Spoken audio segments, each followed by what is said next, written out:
Good afternoon, friends. Welcome to Coffee Break. This is Dr. Michele Alignay. We're going to talk about the part two of languishing. So please get your drink. I'm taking my cold water kefir drink this afternoon. And what about you? Either you're having coffee, you're having tea. Sit down, take a break, and let's talk. Let's talk about your well being, our family life, our relationships here at Coffee Break. If you're already here, why don't you say hi? And also, you may share this live stream to friends whom you think can benefit from this episode of Coffee Break. Many are asking me, Doc, what is really that languishing about? Apparently, hindi siya popular term. Actually, marami lang nakakarinig na yung languishing. It's like, ano nga bang languishing? Parang naririnig lang natin siya and we just use it, we just hear it in books, but we don't really see it operating in our lives. So, if you are here the other day, tell me what are your learnings about languishing. So, while we're waiting for the others to come, let's talk about you. And have you ever been during this pandemic lang in this state called languishing? In in all honesty, languishing, the study on languishing, um, by people in psychology, by experts in psychology, have already been there, na established na yun. It's just so happened that last year, there's this very popular is a popular podcaster cum psychologist, and in the name of Adam Grant, he described that bluff feeling that we're feeling while we are threading through this pandemic situation. And then it became very popular. I think it was published in New York Times, but there's another um, there's another article from Harvard Business Review that has coined that. And from then on, actually, the title of the article is that there's a name for what we're feeling, and that is languishing. Oo nga, no, may pangalan pala. Akala natin, wala lang. Di ba? Pag tinanong tayo, how are you feeling? Okay lang, wala lang. May nangyari ba sa'yo? Wala lang, chill lang, carry lang, sakto lang. And we don't know that because we don't want to probe deeper sa atin, sa sarili natin, ayaw natin tingnan yung loob, yung totoong saloobin. Gusto ko talaga sinasabi to sa Tagalog.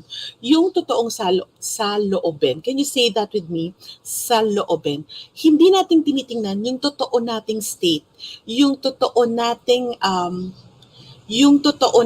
na nararamdaman at yung totoong nangyayari sa atin. So, it might be just you saying, saloobin, para lang ba sa Pilipinas? No. Wherever you are, and somebody here in YouTube is saying that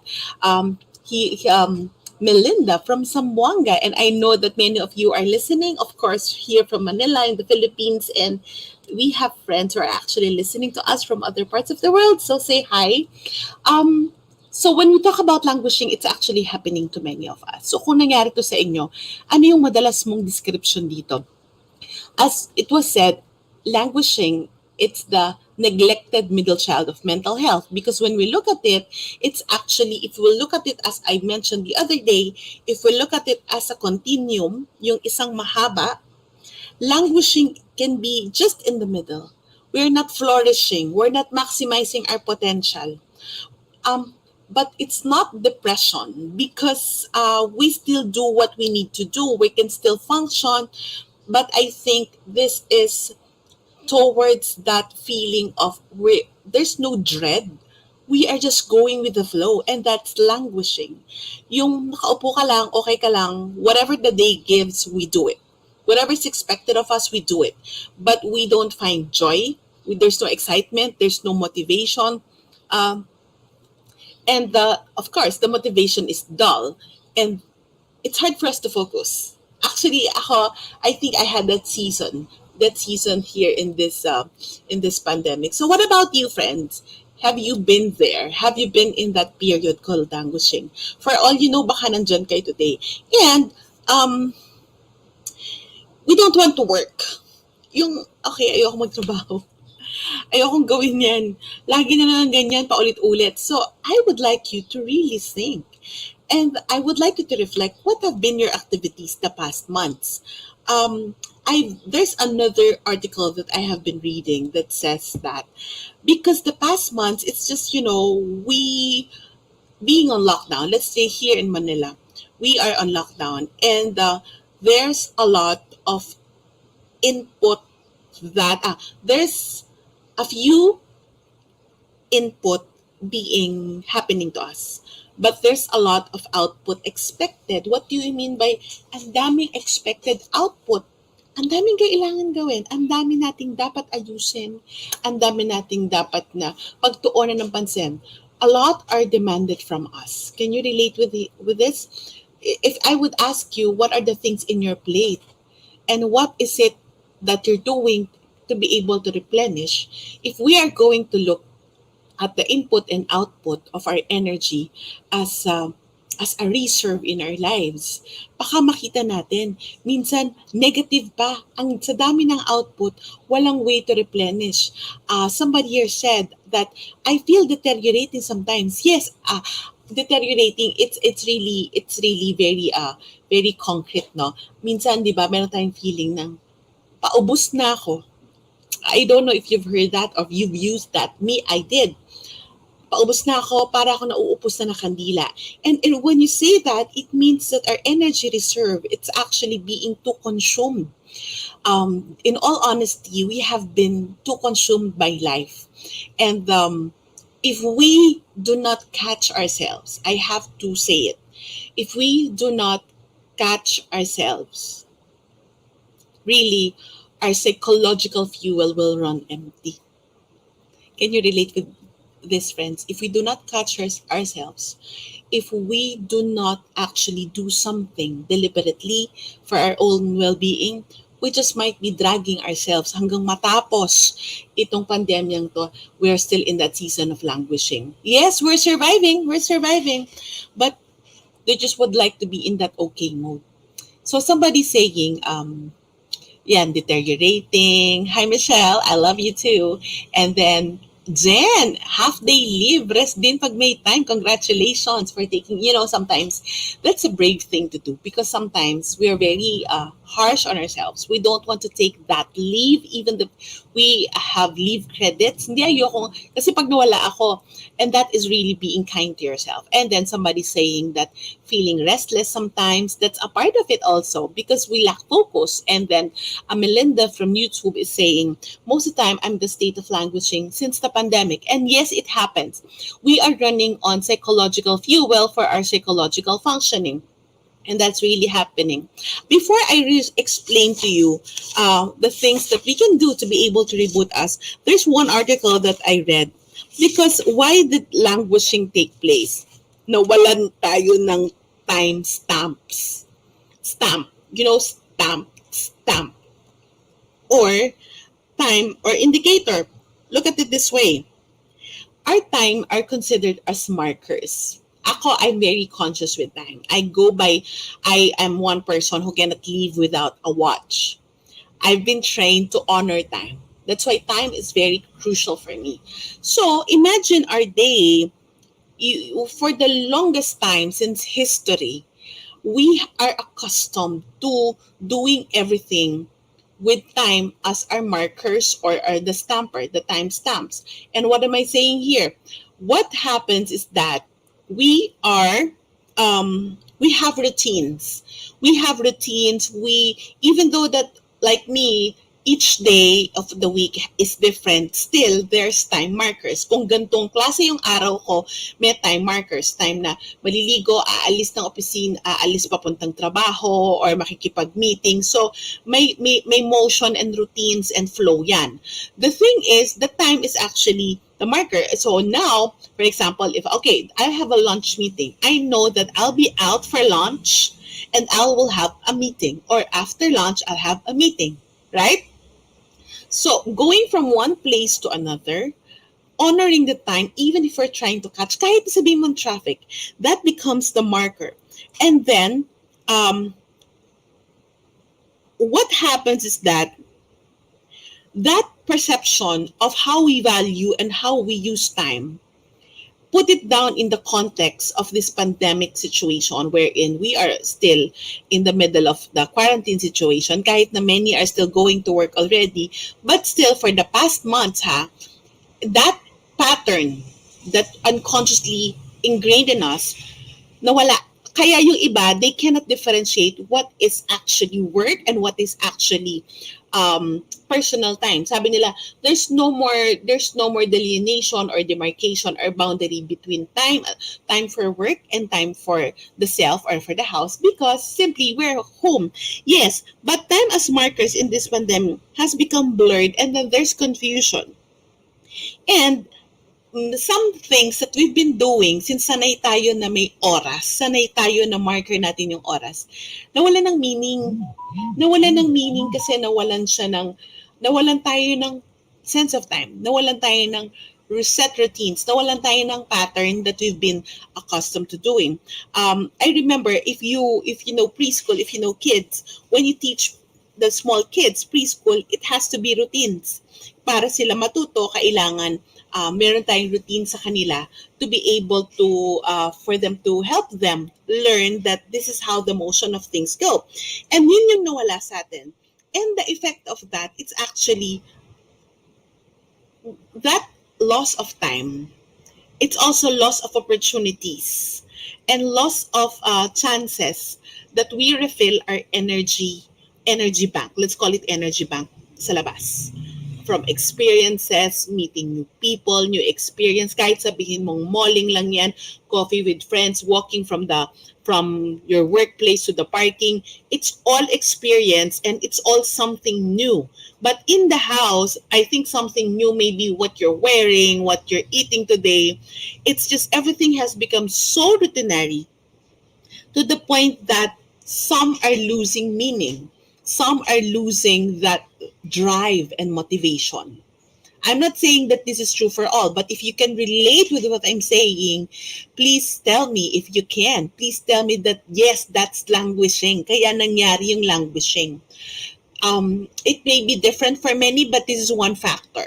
That sense of time becomes blurred. And that sense of pattern, sense of meaning, and the refilling, as I mentioned earlier, the input that we have to fill up ourselves is is so little compared to the output that we need to give our family, we need to give our work, we need to give our loved ones, especially mataas ang demand ngayon because there are some family members that we need to support extra. Can you get what I'm saying? So here, the effect to mental health really varies. So what I would like for you to really reflect about is, have you been refilling yourselves? Have you been refilling your energy reserve? You have to learn to reboot from languishing. Dok, paano yun? Paano ko makaka-reboot from languishing? If you feel that you are in that point of languishing, I would like you to tell me, what is it that you're feeling right now? For every one of you who's watching a coffee break, can you just share with me what you're exactly feeling? What's happening to you? Are you in this state or are you trying to get out of this state? And when we look at it that way, if you are languishing, start rebooting yourself. Really, nobody can help you but yourself. I always share this. I always point this out. If you've been listening to me baka nagsasawa kayo na marinig to, we have to help ourselves. Kailangan natin na ayusin yung sarili natin. Bakit? You have to write out a description and imagine a vision of flourishing. That's the first thing that we can do. Write out a description and imagine a vision of flourishing. Why? How am I going to flourish? Ano yung nakikita kong elemento sa sarili ko that I'm flourishing already? And what is flourishing? Flourishing, it's from the word itself, flourish. You're blooming. Most of your talents are maximized. You are living your mission. You are fulfilling the call of the Lord. You are fulfilling a role in your family effectively. So it's not saying that life is perfect, but when we say flourishing, you are being maximized, but at the same time, there's a life of success and significance, meaning you're sharing a life to others. Come to think of it, write down. If you think that you are languishing, get a paper. I like notepads. I like really good journal booklets, and I like getting colored pens. Write a vision of flourishing, and then you set goals and possible new things that can come to you. Ano yung pwede mong idagdag sa routine mo? I think that is very important. What Since many of the things that we are so used to doing to be able to replenish our energy reserves, we lost it. What we need to do now is to find a way to replenish our energy, parang makareboot, anong idadagdag ko? Pag inanalyze natin yung oras nyo, baka posibleng puro trabaho, ulam, at trabahong chores lang sa bahay yung nandyan. So, baka sabihin nyo na, ba't ganito yung nangyayari sa akin? Ito yung nararamdaman ko. Parang um, yun lang kasi yung sitwasyon, yun lang kasi yung kailangan na gawin. So, but you have to look for new possibilities for yourself. That is important. Thriving, kailangan bumangon pero kakayanin. When you say thriving, we're already actually thriving. It's similar to flourishing. We're already at the peak of everything. Okay? Just to quantify that. So another thing, so write down a description of what you want. What's your goal? What are the new possibilities that you can really do? The next, focus on the goal, the good on people by nurturing your relationships. This is very critical. One of the things that can actually beat all odds is good relationships. Kaya I think for many of us, we had more mental health issues. We had more when we had a lot of relational concern. Yun yung totoo. Because in any study, yun yung nakikitang prominent, that people who are flourishing are focusing also on good relationship. They are nurturing your relationships. Kaya the funny thing, the irony is that when we have concerns among our relationships in the family, in our in it affects other aspects of our lives, even in an unconscious pattern, and it's so hard for us to thrive, it's so hard for us to flourish. That is why you need to reflect about this. Am I focusing on the good on people? Am I nurturing the relationships that you have? Good relationships can actually keep us healthier and happier. Healthy relationship is one of the major aspects of well-being.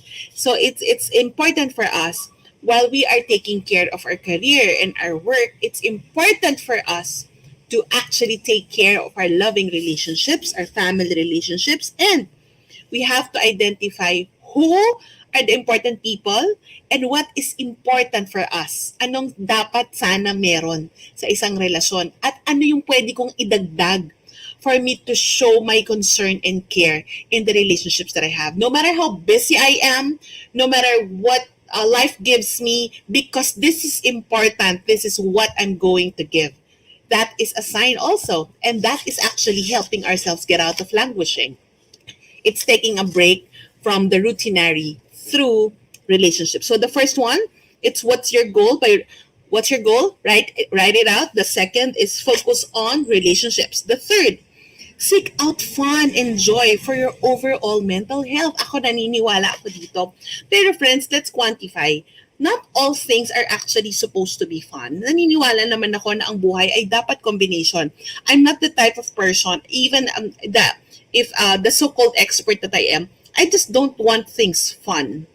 Because sometimes fun and enjoyment can actually conceal and distract us. It can distract us, but listen to this. It can distract us, but some people use fun and enjoyment to actually create the distraction so that they would not deal with the issues that they are having. Such is sad, because even though we seek out fun, we need to realize that we need to sit down and reflect and do something about the concerns and the problems. The fun and enjoyment is actually looking for some things to support ourselves, even if there's crisis, even if there's problems. So hindi natin nawawala yung paghanap ng fun and joy. These are doing intentional leisure activities that can bring you joy. What it may be, it can be an exercise. It can be like me. I have leisure activities and it's seeking out experience. It can be listening to music, spending time with someone you love. You don't spend time and have a fun time with just anyone. You spend time with the people you love and you feel good about. And soak up with the beauty of life. Ako, I like this. Soak up with the beauty of life. It can be just the sights, the sound, the smell, and everything that actually restores our whole being. Just to share with you, because this is something that I believe in, seeking out fun. So during this pandemic, I really deliberately do more of my leisure activities, meaning my hobbies, tingin lang natin. And as I was, this week is my preparation for my talk for the Feast Conference happening already tomorrow and then this weekend. So for those of you who would really be interested to join me along with 40 other speakers headed by no other than Brother Bo Sanchez, you can do so. So I have a talk on Saturday. I have another talk on Saturday afternoon. On Friday, which is tomorrow, I have another talk for one school. Um, and then today, that's why somebody here saying that parang I look different. It's because I have a corporate talk later and I will be recording something also after coffee break. So kailangan medyo naka-alert level na yung get up ko.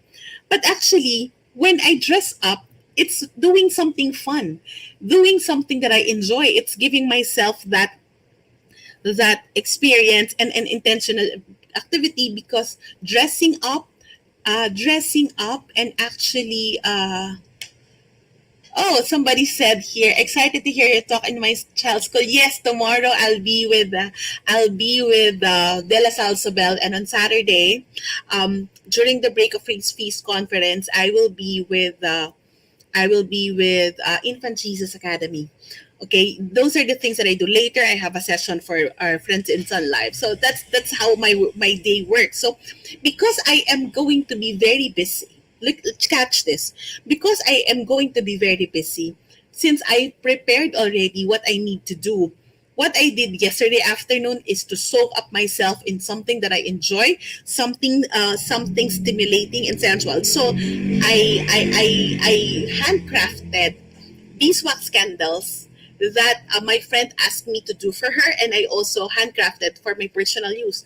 I love beeswax candles. It's a total experience. It's natural. It's all natural, and also I use essential oils. Kaya yes, medyo maluho siya na hobby, but it has so many benefits. So for me, it's soaking up on how it looks in the sight, and it's soaking up on the smell and the total experience. So that's how, for me, we tweak in something. So yes, mukha siyang istorbo. As since I'm preparing for my talk on hobbies for healing and well-being, that's going to be on Saturday at the Feast Conference. One of the areas that I read that yes, hobbies and leisure activities can actually take your time, but it can make you more effective because you are doing something to recharge you. And when we are recharged, right, hindi natin kailangan mag-intay ng, ay nako, hindi ako, because I think naging mode natin yun, mag-iintay ako na, sasagarin natin yung sarili natin, tapos saka tayo, ay nako, mag-iintay ako ng bakasyon, paano kung walang available na bakasyon? 'Di ba? So in our daily lives, maybe kahit na every other day, or like me, since it's a Wednesday, I took it as a breather because it's going to be a very hectic week, and I did that. I just took down the whole afternoon after one meeting. Sabi ko, okay, tigil na lahat, everything would go well. I surrender everything and pray, because this is where I seek out something fun for me, because it's actually restoring my sanity also, and it's actually living what I'm teaching. So I think I believe and pray for me that I'm ready for all the engagements that I have. So I hope that you join us at the Feast Conference. And Katharina, yes, I hope that you join us tomorrow in my session for your child's school. And please encourage many parents, your co-parents, to be there also. And you have to get moving. this may sound funny, but really, we have to get moving. Get moving through exercise because our our bodies really need the hormones that can help elevate our mood. And come to think of it, get moving can actually infuse well-being in our day kasi it's breaking the pattern. Earlier, I was talking to a friend, nag-video call kami, sabi ko, oh, what happened to you? What happened to you? Sabi ko, well, uh, sabi niya, sabi ko, magtatrabaho ka? Sabi niya, ba't pawis na pawis kami? Nangyari ba? Sabi niya, hindi, nag-exercise ako. And that is good. Even though, wherever we are, I cannot really maximize, we have to maximize ourselves because if not, life would maximize us. So exercise and moving is very critical. And I believe in the beauty of our bodies that God gave us. So we need to really use it, especially we need to pump up the hormones that we need. And lastly, last point in languishing. Friends, reflect and find meaning and purpose with whatever is happening. Maybe your season of languishing is an invitation for you to live bigger. Maybe that season of languishing may be an invitation for you to sit down, write down, journal everything, and reflect about yourself, what you lost, what you've gained in this pandemic. Maybe that season of languishing, maybe it's a loss in direction, but it can be God's redirection for you. Maybe that season of languishing may seem to be very big and burdensome, but can actually be a way for you to retool yourself to see the small blessings that you have in your life. So I really invite you, reflect and see the meaning behind the season of languishing. Even if we're not languishing, we can do this. Reflect and see what this pandemic or in the season of your life. For example, for me, in the middle of the pandemic, um, I had my own mental health and I had my own midlife issues that are oozing. And that's an invitation for me to do something for myself. And then I last week, I